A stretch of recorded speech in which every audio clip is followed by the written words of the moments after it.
La semaine de l'architecte bat son plein à Ouagadougou, l'une des activités phares, les séances de réflexion axées sur les 30 ans au service de la construction au Burkina.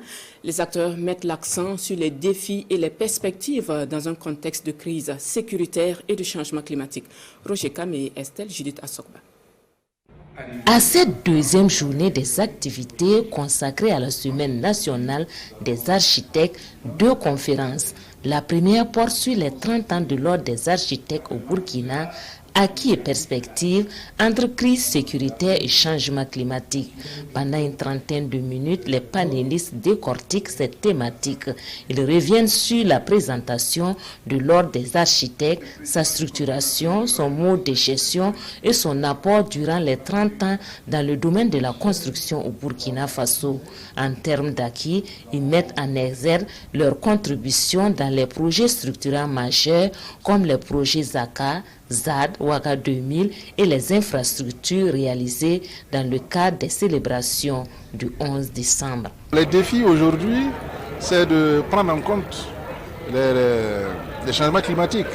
C'est que nous puissions construire durable, voilà, en prenant en compte les changements climatiques et qui permettront à la population de bien se loger et de consommer moins d'énergie et de consommer moins d'eau. La deuxième communication s'intitule « Bâtiments, architectes bioclimatiques et résilientes ».